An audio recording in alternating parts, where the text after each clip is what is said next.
నిజంగానే 7 కోట్ల రూపాయలు తీసుకొని ఉండకపోతే నేను అడుగుతున్నా, నిజంగానే 7 కోట్ల రూపాయలు వేమన సతీష్ తీసుకొని ఉండకపోతే వేమన సతీష్ ఎందుకు వీళ్ళని కిడ్నాప్ చేయిస్తాడు? చెప్పండి సార్, ఎందుకు వీళ్ళని కిడ్నాప్ చేయిస్తారు? ఈవిడ ప్రెస్ మీట్ పెట్టినటువంటి మార్నింగే, ప్రెస్ మీట్ పెట్టిన రోజే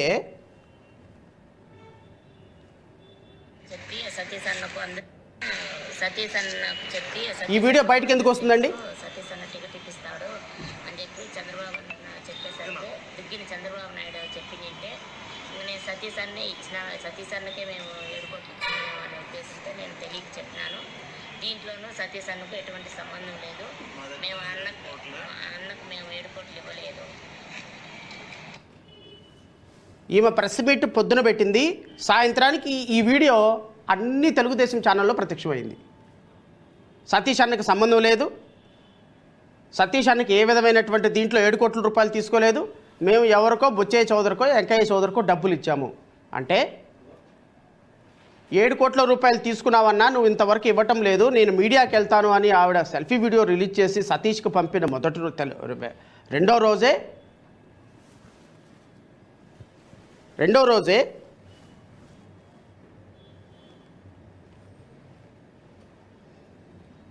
అనుచరుల దగ్గర నుంచి ఒక రిపోర్టు తీసుకొని, నేను ఇది కూడా చదివి వినిపిస్తాను మీకు. మహారాజశ్రీ గౌరవనీయులైనటువంటి అర్బన్ పోలీస్ స్టేషను ఇన్స్పెక్టర్ వారికి రాజంపేట అర్బన్ నమస్కరించి వాయినది. డిఎన్బి పల్లి రాజంపేట టౌన్లోని డిఎన్బి పల్లి నివాసి అయిన ఉండే గుడారి నారాయణ నాయుడు కుమారుడు అయిన గుడారి విష్ణువర్ధన్ నాయుడు. ఈ విష్ణువర్ధన్ నాయుడు ఎవరికి సంబంధం లే. ఈవిడ సెల్ఫీ వీడియో రిలీజ్ చేసిన రెండో రోజే పైన తెలిపిన చిరునామానందు నివాసం, వ్యవసాయం ఉంటున్నాను, వ్యవసాయం జీవనాధారం, నాకు 2 కుమార్తెలు సంతానం, నేను నా కుటుంబంతో కలిసి జీవిస్తున్నాను. అయితే వేమన సతీష్ నాకు దగ్గర బంధువు అనగా మామ అవుతాడు. మా మామ వేమన సతీష్ ఇది వరకు అమెరికా దేశమునందు తానా అధ్యక్షుడిగా పనిచేసినాడు. మా మామ వేమన సతీష్ తన భార్య పిల్లలతో కలిసి అమెరికా నందు ఉంటున్నాడు. అలాగే అప్పుడప్పుడు రాజంపేటలోనే తన ఇంటికి వచ్చి పోతూ ఉంటాడు. అయితే మామ ఇంటికి వచ్చిన సమయంలో అలికిడి నందు ఉద్యోగం R&B నందు ఉద్యోగం చేసే రాజంపేట టౌన్లోని బేతాళ గ్రౌండ్ నందు నివాసం ఉండే మురళి అను అతను అనుచరులు మామ దగ్గరకు వచ్చి పోతూ మా మామ చేసే వ్యాపారంలో రియల్ ఎస్టేట్, ఫ్లాట్స్ బిజినెస్లో కూడా భాగస్వామ్యంతో కొన్ని వ్యాపారాలు కూడా చేసేవాడు. ఎవరో విష్ణువర్ధన్ నాయుడు అనే అతని చేత వీళ్ళ హస్బెండ్ మీద ఒక కంప్లైంట్ పెట్టించి, ఆ కంప్లైంట్ ఏమని కంప్లైంట్ పెట్టించారు? వేమన సతీష్ 7 కోట్ల రూపాయలు తీసుకున్నాడని అసత్య ప్రచారం చేస్తున్నారనే కంప్లైంటు రాజంపేట పోలీస్ స్టేషన్లో పెట్టించారు. ఏమంటే వేమన సతీష్ మీద ఎవరైనా ఎలిగేషన్ చేస్తే వేమన సతీష్ వచ్చి కంప్లైంట్ పెట్టాలా? వేమన సతీష్ అల్లుడు వచ్చి కంప్లైంట్ పెడతాడా? వేమన సతీష్ని తిట్టినట్టుగా ఒక కంప్లైంట్ పెట్టి, ఆ కంప్లైంట్ని ఎన్ని సెక్షన్ల కింద రిజిస్టర్ చేశారు చూడండి. 61 sub class 2, 55 BNS, 56 BNS, 351 sub class 2 BNS, red with section 35 of BNS. 6 సెక్షన్ల కింద కేసు రిజిస్టర్ చేశారు. ఎవరి మీద రిజిస్టర్ చేశారు? వీళ్ళ హస్బెండ్ మీద, మురళి మీద కేసు రిజిస్టర్ చేశారు. కేసు రిజిస్టర్ చేసిన సంగతి వీళ్ళకి ఏమైనా చెప్పారా? ఎవరికి చెప్పలా. ఇది అంతా కూడా డిఐజీ కోయా ప్రవీణ్ ఆధ్వర్యంలో జరిగినటువంటి, కర్నూలు రేంజ్ డిఐజీ కోయా ప్రవీణ్ ఆధ్వర్యంలో జరిగినటువంటి ఒక స్కెచ్.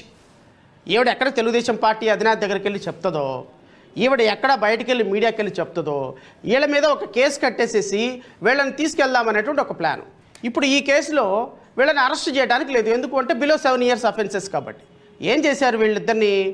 ఎప్పుడైతే ఈ కేసు రిజిస్టర్ చేసి ఎవరికి చెప్పకుండా విజయవాడలో వీళ్ళు నా పార్టీ తెలుగుదేశం పార్టీ కార్యాలయానికి వెళ్ళి చంద్రబాబు నాయుడిని కలుస్తారన్న సమాచారం వీళ్ళకి ఉండటంతో ఇమ్మీడియట్గా నెంబర్ ప్లేట్ లైన్ కారులో వచ్చి 28వ తారీఖున ఉదయం 11 గంటలకి తెలుగుదేశం పార్టీకి పరలాంగు దూరంలో రాజంపేట దగ్గర నుంచి పోలీసులు, వీళ్ళందరూ వచ్చి వీళ్ళ మొత్తాన్ని ఏమని వీళ్ళ భర్తని ఇద్దరిని కిడ్నాప్ చేసి రాజంపేట మీదుగా మదనపల్లి డిఎస్పీ ఆఫీస్కి తీసుకెళ్ళి కూర్చోబెట్టి ఈ విషయం పట్ల వాళ్ళ కొడుకు బాధపడుతూ నా దగ్గరికి పరిగెత్తుకుంటూ వచ్చి సార్ ఇట్లా మా అమ్మని మా నాన్నని ఎవరో కిడ్నాప్ చేశారని చెప్పిన వెంటనే నేను హైకోర్టులో ఇది కూడా మీరు కూడా చూడాలి, హైకోర్టులో WP నెంబర్ 29770 ఆఫ్ 2025 హైకోర్టులో హిబియస్ కార్పస్ రిట్ పిటిషన్ వేసా. ఇది ఎప్పుడు వేశాను? 29th డే ఆఫ్ అక్టోబర్ 2025 29వ తారీఖున పొద్దున్నే లంచ్ మోషన్ తీసుకొని నేను హైకోర్టులో రిట్ పిటిషన్ దాఖలు చేసిన. ఈ రిట్ పిటిషన్ దాఖలు చేసిన సందర్భానికే ఇప్పుడు కేసు రిజిస్టర్ చేసింది వీళ్ళ హస్బెండ్ మీద, మురళి మీద. సుధామాధుని ఎందుకు అరెస్ట్ చేశారు? నేను డిఐసి కోయ ప్రవీణ్ని అడుగుతున్నా, రాజంపేట సిఐని అడుగుతున్నా, సుధామాధురి మీద కేసు రిజిస్టర్ చేయాలా? బికాస్ ఈ ఎఫ్ఐఆర్లో ఎక్కడ కూడా సుధామాధురి లేదు. ఎందుకు ఆవిడని అరెస్ట్ చేసి మీరు రాజంపేట దగ్గర నుంచి తీసుకొని మదనపల్లి పోలీస్ స్టేషన్కి తీసుకెళ్లారు అంటే డిఐజీ కోయ ప్రవీణ్ మీ వెనుకుంటే మీరు ఏమైనా చేసేస్తారు సార్ పోలీసు వ్యవస్థ మీ వెనుకుంటే మీరు ఎవరినైనా తీసుకెళ్ళిపోతారు సార్. ఎఫ్ఐఆర్ రిజిస్టర్ చేయకుండా ఎవరినైనా లోపల వేసేస్తారు సార్. అంటే ఈ దేశంలో న్యాయ వ్యవస్థ, మీడియా వ్యవస్థ ఇంకేం పనిచేయదు అనమాట, అధికార వ్యవస్థ పనిచేస్తుంది. తెలుగుదేశం పార్టీ నాయకుడు వేమన సతీష్ కాబట్టి, తెలుగుదేశం పార్టీ అధికారిక ప్రతినిధిగా పనిచేస్తున్నాడు డిఐజీ కోయా ప్రవీణ్ కాబట్టి, కర్నూలు రేంజ్ డిఐజీ మీ ఇష్టం వచ్చినట్టు ఎవరినైనా సరే ఎత్తుకొని వెళ్ళిపోయి లోపల పడేసి మదనపల్లి డిఎస్పీ ఆఫీస్లో ఒక వీడియో రికార్డ్ చేయించి పెట్టుకున్నారు ప్రివెంటివ్ మోడ్గా ఒక మదనపల్లి డిఎస్పీ ఆఫీసులో రికార్డ్ చేసుకొని ఈవిడ ఏ రోజైతే మీడియాకు వచ్చి బ్లాస్ట్ చేసి సార్ ఇదిగో ఈ విధంగా నా దగ్గర డబ్బులు తీసుకున్నాడని చెప్పిన సాయంత్రానికి ఈ వీడియో రిలీజ్ చేశారు. ఒక మహిళ అన్నా నీకు 7 కోట్లు ఇచ్చినాను, నా కోట్లు నాకు డబ్బులు ఇవ్వన్నా అంటే నువ్వు సీట్ ఇప్పించలేకపోతే డబ్బులు ఇచ్చేసేయి, లేదా కొంత డబ్బులు ఇవ్వు. అమ్మా నీకు కొంత డబ్బులు ఇచ్చినాను, కొంత డబ్బులు వదిలేసాయి, నేను కష్టాల్లో ఉన్నాను, తర్వాత కావాలంటే ఇస్తాను, లేదా నాకున్న ఆస్తులు ఏదో ఒక ఆస్తి రాసిచ్చేస్తాను, దయచేసి నువ్వు ఇది చేయొద్దమ్మా అని చెప్పు. కిడ్నాపులు చేయటం ఏంటండి? అనుచరుల దగ్గర నుంచి కేసులు కట్టడం ఏంటండి? హైకోర్టులో రిట్ పిటిషన్ వేసిన తర్వాత హైకోర్టులో నేను రిట్ పిటిషన్ వేసిన మరుక్షణం ఆవిడని రిలీజ్ చేసి సాయంత్రానికి హైకోర్టులో సార్ మేము నోటీస్ ఇస్తున్నామని చెప్పేసి రిలీజ్ చేసి మళ్ళీ వాళ్ళ కొడుకు కూతురు ఎక్కడ మీడియాకి వెళ్తారని వాళ్ళ పోలీసుల చేత కొడుకు కూతురు దగ్గరికి తీసుకుని వెళ్ళిపోయి అది కూడా నేను వీడియో చూపిస్తాను. మళ్ళీ కొడుకు కూతురు ఎక్కడ మీడియాలోకి వెళ్తారో, వాళ్ళు మీడియాలోకి వెళ్తే వీళ్ళకి ప్రాబ్లం అవుతుందో అని మళ్ళీ ఆ కొడుకు కూతురు మీడియాలోకి వెళ్ళకుండా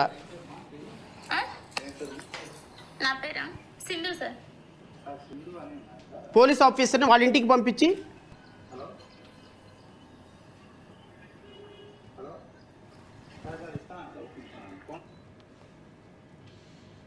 నేను బయటికి రావడం అవ్వదు సార్.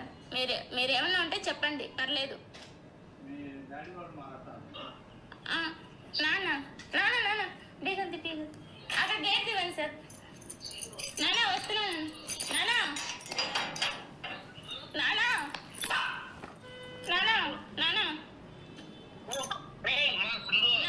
చెప్పు నాన్న. హలో నువ్వేం టెన్షన్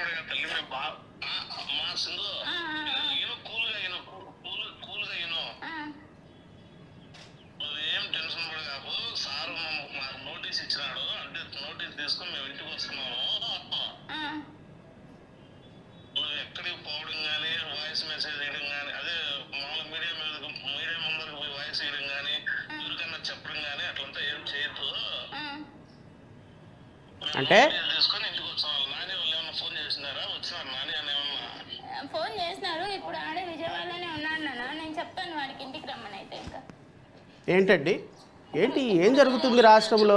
చెప్పినప్పుడు అప్పుడు రమ్మని చెప్పి సరే ఇప్పుడు మీరు ఎక్కడ మేము బాగున్నాంలే. వాళ్ళు వస్తున్నాము, బాగా జాగ్రత్తగా ఉన్నాము. వాడేం దిగులు పడకుండా. నాని ఫోన్ చేసి నువ్వు కాలేజీకి వెళ్ళిపోరా అని చెప్పు. అమ్మా ఎందుకు చెప్పాల్సి వచ్చిందమ్మా ఈ విధంగా మీ పాపకి? ఏమని బెదిరించారు?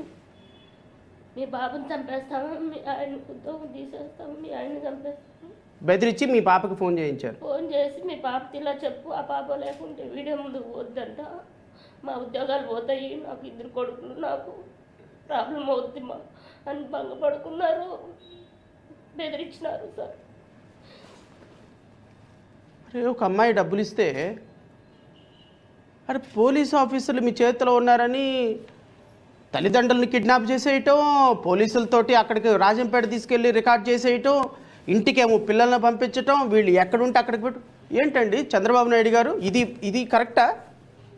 నేను చంద్రబాబు నాయుడు గారిని అడుగుతున్నా, నిజంగా 28వ తారీఖు రాజంపేట సిఐ, మహిళా ట్రైనీ ఎస్ఐ, 4 కానిస్టేబుళ్ళు వాళ్ళ సెల్ లొకేషన్సు మదనపల్లి డిఎస్పీ ఆఫీసులు ఎందుకు ఉన్నాయో మీరు విచారణ చేయండి, మీ ఇంటెలిజెన్స్ ద్వారా విచారణ చేయండి. డిఐజీ కోయా ప్రవీణ్ యొక్క ప్రోత్సాహంతో ఈ కేసు రిజిస్టర్ చేశారనేదో విచారణ చేయండి. వాళ్ళ అమ్మాయి ఇంటికి ఎందుకు పోలీసు వెళ్ళి మాట్లాడి వాళ్ళ చేత క్లారిఫికేషన్ తీసుకొని మీరు మీడియాకి వెళ్ళొద్దమ్మా, మీదిగో మీ అమ్మ మీ నాన్న సేఫ్గానే ఉన్నారని వీళ్ళ చేత పాయింట్ బ్లాంక్ రేంజ్లో గన్ పెట్టించి చెప్పించాల్సిన అవసరం వేమన సతీష్కి ఏమొచ్చిందో చెప్పండి. వీళ్ళు పోలీస్ కస్టడీలో పెట్టి డిఐజీ కోయా ప్రవీణ్ వాళ్ళకి ఫోన్ చేసి ఎందుకు బెదిరించాడో చెప్పండి. ఎందుకు వేమన సతీష్ వాళ్ళతో ఫోన్ చేసి నేను 50 లక్షలు ఇస్తాను, ఇప్పటికి వదిలేసేయండి, కొన్నాళ్ళ తర్వాత నేను మిగతా డబ్బులు ఇస్తాను, దయచేసి మీరు మీడియా రావద్దు అని చెప్పి ఎందుకు బతిమలాడాడో చెప్పండి. ఇవన్నీ దీనికి ఈ ప్రశ్నలన్నిటికీ మీరు మీ ఇంటెలిజెన్స్ ద్వారా సమాధానం చెప్పండి సార్. నేనేదో ముఖం మీద మసిగుడ్డ కాల్చి ముఖం మీద వేయటంలా ఈ ప్రాథమికమైనటువంటి ఆరోపణలు మీరు వాళ్ళ మీద కేసు ఎవరైనా నా మీద ఎలిగేషన్ చేస్తే నా పిఏఎల్ కంప్లైంట్ పెడతారా? నా పిఏఎల్ కంప్లైంట్ పెడితే 10 సెక్షన్ల మీద కేసులు కడతారా? ఈ వ్యవస్థ, ఈ విధంగా కట్టే వ్యవస్థ మీకే సరిపోయిందేమో, మీ ప్రభుత్వానికే సరిపోయిందేమో. ఆడబిడ్డకి ఏదైనా జరిగితే పరిగెత్తుకుంటూ వస్తాము, ఆడబిడ్డ కన్నీళ్ళు నా బిడ్డ కన్నీళ్ళు అని నారా లోకేష్ మాట్లాడతాడు. ఏం మీ అక్క కదా, మన అక్క లాంటి సమానురాలు కాదా ఈవిడ? నా తోబుట్టు నీ తోబుట్టు కాదాయా? ఒక తోబుట్టుకి అన్యాయం జరిగితే కనీసం స్పందించరా మీరు? మళ్ళీ రాజకీయాలు, ఈవిడ ఆ పార్టీ నుంచి పోటీ చేసింది, ఆవిడ డబ్బులు ఇచ్చిందో లేదో చూడండి. ఆవిడ మీ నాన్న జైల్లో ఉంటే 53 రోజులు నిరాహార దీక్ష చేసిందో లేదో చూడండి. ఇంటింటికి వెళ్ళి మీ కార్యక్రమాలను ప్రచారం చేసిందో లేదో చూడండి. తెలుగుదేశం పార్టీలో ఎంతో చక్కగా ఎన్ని సంవత్సరాలు పనిచేసిందో చూడండి. లోకల్ నాయకులను విచారించండి. ఆవిడ తప్పైతే ఆవిడకి ఉరిశిక్ష చేయండి, నిజమైతే ఆవిడకి న్యాయం చేయండి. దాన్ని అడగటం కూడా రాజకీయాలంటే ఎట్లా అండి? అధికారికంగా తెలుగుదేశం పార్టీ మీ అధికార ప్రతినిధులతో మాట్లాడిస్తుందా? ఈరోజు నేను డైరెక్ట్గా ఈ విషయంలోకి రావడానికి కారణం మీ తెలుగుదేశం అధికార ప్రతినిధులు నా మీద టార్గెట్ చేస్తూ నన్ను ఈ కేసులో ఏదో లబ్ధి పొందడానికి ప్రయత్నం చేస్తున్నాడు శ్రవణ్ కుమార్ అని మీ తెలుగుదేశం అధికారికంగా అధికార ప్రతినిధులతో మాట్లాడిస్తుంది కాబట్టి నేను ఈరోజు రావాల్సి వచ్చింది మీడియాకి. ఇంకా వాస్తవాలు బయట పెడితే మీ బట్టలు ఊడిపోతే గుర్తుపెట్టుకోండి. నా దగ్గరకు వచ్చే సమస్యలన్నింటినీ ప్రతిదాన్ని నేను ముందుకు తీసుకురాను. ఎందుకంటే ఎందుకు మూలిగా నక్క మీద తాలికాయ వేయటం, ఇప్పటికే ఏడిస్తస్తున్నారు, ఆ రాష్ట్రం అప్పుల్లో పడిపోయింది, బాబు కొడుకులిద్దరు ఏడిస్తస్తున్నారు, ఎందుకు వాళ్ళు అనవసరంగా ప్రతి సమస్యను తీసుకొచ్చి ప్రజల ముందు పెట్టడం అనవసరంగా. ఈవిడ సమస్యలో నిజాయితీ ఉంది కాబట్టి నేను ఈరోజు మీడియా ముందుకు రావాల్సి వచ్చింది. ఆవిడ సమస్యను ప్రశ్నించాల్సి వచ్చింది. ఏంటి ఆవిడకి స్థాయి లేదా? ఆవిడకి అవకాశం లేదా? వేమన సతీష్ అనేటువంటి వ్యక్తి డబ్బులు తీసుకోకపోతే ఎందుకు కిడ్నాప్ చేస్తాడు? ఎందుకు వాళ్ళ దగ్గర ఈ విధంగా రిపోర్ట్ చేస్తాడు? ఎందుకు ఈరోజు వేమన సతీష్ అనేటువంటి వ్యక్తి ఈరోజు ఆవిడని టార్గెట్ చేసి వాళ్ళ నాన్న చేత వాళ్ళిద్దరి చేత వీడియో రికార్డ్ చేయిస్తారు? ఏంటి ఏమంటారు మీ అధికారిక తెలుగుదేశం ఏంటి వాళ్ళని ఏమంటారు? అధికార ప్రతినిధి, తెలుగుదేశం అధికార ప్రతినిధుల చేత మమ్మల్ని టార్గెట్ చేస్తారా మీ అధికారిక మీడియాలో? చూద్దాం రండి. మరి ఇక్కడ నుంచి గేమ్ స్టార్ట్ అయింది.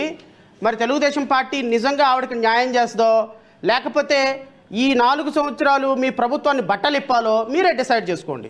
ఆవిడకి ఏంటి స్థాయి ఉంది, ఏం స్థాయి ఉందని చెప్పేసి ఈరోజు ఆవిడ డబ్బులు ఇచ్చింది అంటారా? వీళ్ళ హస్బెండ్